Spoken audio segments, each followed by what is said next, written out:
an episode that aired this week of his podcast, Joe Rogan made the prediction that Democrats are going to pull Joe Biden out of the 2024 race in May.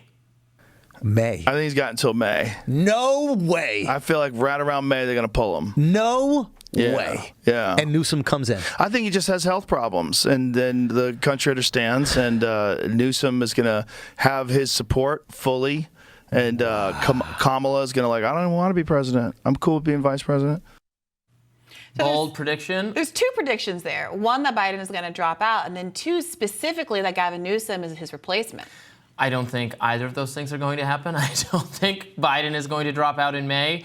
I absolutely don't think Kamala Harris would just decide to continue being vice president, step aside for Gavin Newsom. If something does happen to Biden, there will be a bitter feud to be his replacement. She's not just going away quietly. I don't know why people say that. What about Kamala Harris has ever evinced to you a shark-like appetite for political power? What about how she has been operating as vice president?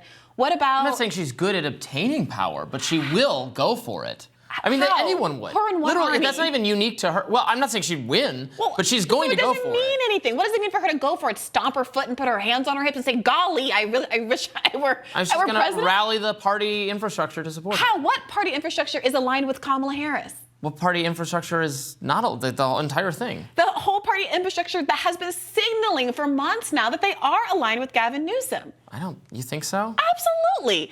Gavin Newsom did a town hall during the heart of primary season. On Fox News. It doesn't matter. He was given opportunities that progressive independent candidates like RFK Jr. or Marianne Williamson they're demoing were him. never given. I'm not objecting He literally to that. did a debate with, Ron DeSantis, posturing himself as a potential candidate. People aren't pulling Gavin Newsom out of the ether. And I will say, years ago, after 2020, I remember having debates and conversations on my podcast about what the future of Medicare for All was going to be. And even people in progressive spaces who are more insidery, people who worked with unions and the like, were alluding to the idea that Medicare for All was going to come via Gavin Newsom having supported the policy in California and then moving to the White House. So for many quarters, the idea of Gavin Newsom being kind of the great white hope of the Democratic Party has been percolating. So I think that's not an incorrect assessment. And I also really think people are overstating the extent to which Kamala Harris' existence is at all an obstacle. She is not being demoted. She was elected. She was chosen to be vice president. She would continue to be vice president. I don't even see how that's a knock on her. How far back do we have to go? Other than Dick Cheney, every single vice president has sought the presidency of the last gajillion. But it wasn't her turn to seek it in 2024 anyway. The expectation was that Joe Biden was going to run and she was going to be VP. And so no one's dislodging her settled expectations. She can still run in 4 years if that's what she wants to do, right? Or not if she gets leapfrogged by Gavin Newsom. She's a young woman. Gavin Newsom's young. Everybody's young, and they all can have their time and their turn. But if the reason that Joe Biden is dropping out is because his poll numbers are terrible, he has no faith and confidence in the American people, I don't really see how putting Kamala Harris in that slot is going to remedy the situation. Someone who's also been dogged by incredible poll numbers. So this is about the strategy that may or may not be implemented by the Democratic Party. And if you really do believe that you're about to lose this election by putting forward a uniquely, historically weak candidate like Joe Biden, then I think it's worth having a conversation about Gavin Newsom being frankly, a very likely, incredible heir. I don't think Biden's going anywhere, so it doesn't matter. He wants to be president again. Is he capable of winning and serving? Maybe not, but that doesn't matter. No one can make him go away. He has decided, frankly, it's a little bit too late to switch him out now. If they'd done an act, he could have said he was going to retire at the end of his first term after the 2022 midterms, or even earlier or later, allowed there to be an actual primary process that takes place. Then we could have tested this. Then we could have found out if Kamala Harris or Gavin Newsom or someone else emerges as a more likely successor than Kamala Harris. None of that happened. At this point, I mean, I think he's in it. I don't see him going away. Here's another bit of evidence of why I think this might not happen. The question of debates. Why what might not happen? Joe Biden being the nominee. The question of debates. Now, Joe Biden said last month that a debate would depend on Donald Trump's behavior. So already being in a place where you're signaling you might not be willing to submit to a debate after avoiding the entire primary season says to me that's a real expression of low confidence. Can I win a debate? Can I come out of a debate, a lengthy back and forth with Donald Trump without looking weak?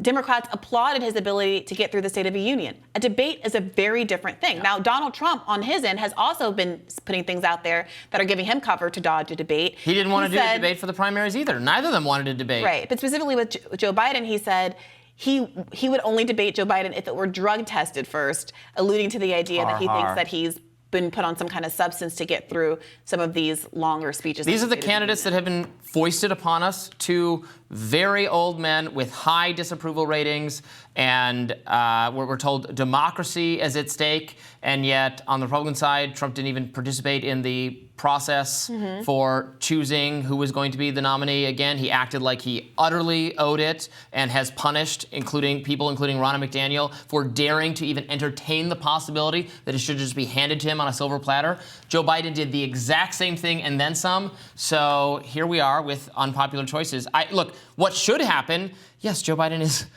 clearly far too old to be running for president again. That's what a majority of people in his own party think, and it would have been very wise to indicate that he intended to be a one-term president, as frankly many people expected he would when he was running in 2020. He alluded to it. He gave that impression that he got that he was at the end of his political career, that he was already the oldest person to seek the presidency, and that these were exceptional circumstances, and he was going to run and win and usher in a new generation of leadership, and that has not happened remotely. Then, all that being said, I don't understand why you're so skeptical that it could ever be the case that he'd drop out. Look, as the polls sour, I think it becomes more likely. Because at a certain point, Democrats have literally nothing to lose. Because the likelihood that they would actually win is so slim that going for a wild shot doesn't seem quite so wild. And I don't want to skim over this point I was making about Donald Trump and the debates. He did not only allude to the idea that he was on vitamin B12 or something to prep him up during the debate. This has been something that in a different cycle would have been a huge week-long news story. Former president accuses current president of being on cocaine, an illicit drug. So in the course of this interview, Trump was asked if he was suggesting that Biden is using cocaine after he said, "I want a drug test." And Trump responded, "I don't know what he's using, but that was not, hey, he was higher than a kite." He's obviously being helped some way because most of the time he looks like he's falling asleep. All of a sudden, he walked up there and did a poor job, but he was all jacked up. We have to remind Trump that he's not running against Hunter Biden. He's running against Joe Biden. Well, look, yeah, but all jokes aside, I do think that your core point is, which is, would the replacement candidate have legitimacy, is an important one. Jamel Bowie wrote a piece in New York Times, rather. I think back when Ezra Klein floated this argument last month, assessing the probability of all of this, and I think he's rightly. Klein said it would happen at the convention, if I recall. Yeah. Assessing the kind of viability of this happening, and his point is that he doesn't believe it's going to happen because he doesn't think any replacement candidate could have public legitimacy. I disagree. I think Democrats are so used to doing whatever the Democratic Party leadership tells them to do. We just saw them all flip on a dime in terms of the accepted rhetoric with respect to Israel-Palestine and the situation in Gaza. And I think that if Democratic voters are told with a coordinated message that comes down from the top that says Joe Biden is stepping aside because he's putting the interests of the country first. Here is his heir who is going to be completely aligned with him with the policy agenda. He will have the continuation of Kamala Harris, not changing that horse in midstream, as it were. Then voters would be, frankly, enthusiastic to be able to watch a debate where they weren't kind of white-knuckling it to see if the president can make it through his remarks. It relies on a rational political actor deciding to forego continuing to have political power, something that no one in our government seems to ever want to do. Or health issues, which is something that Joe Rogan alluded to there. He wasn't making the argument that Joe Biden sort of wants to step down, but that he will be compelled to. I just don't I don't see it, but we'll find out in the coming weeks and months. That does it for us for today. Thanks for tuning in. Go out and watch that solar eclipse. We'll be watching it, responsibly with the glasses. Although you can actually watch it right for that 4-minute period. Not us. Not here indeed. Only if it's a total eclipse. Don't get blinded and say I gave you misinformation. Yeah, don't get us kicked off YouTube again. That's only for total eclipse people. Be sure to like, share, and subscribe so you never miss any content. And for those of you who like to listen while you're on the go, we're now available anywhere you listen to podcasts. Bye-bye. Take care.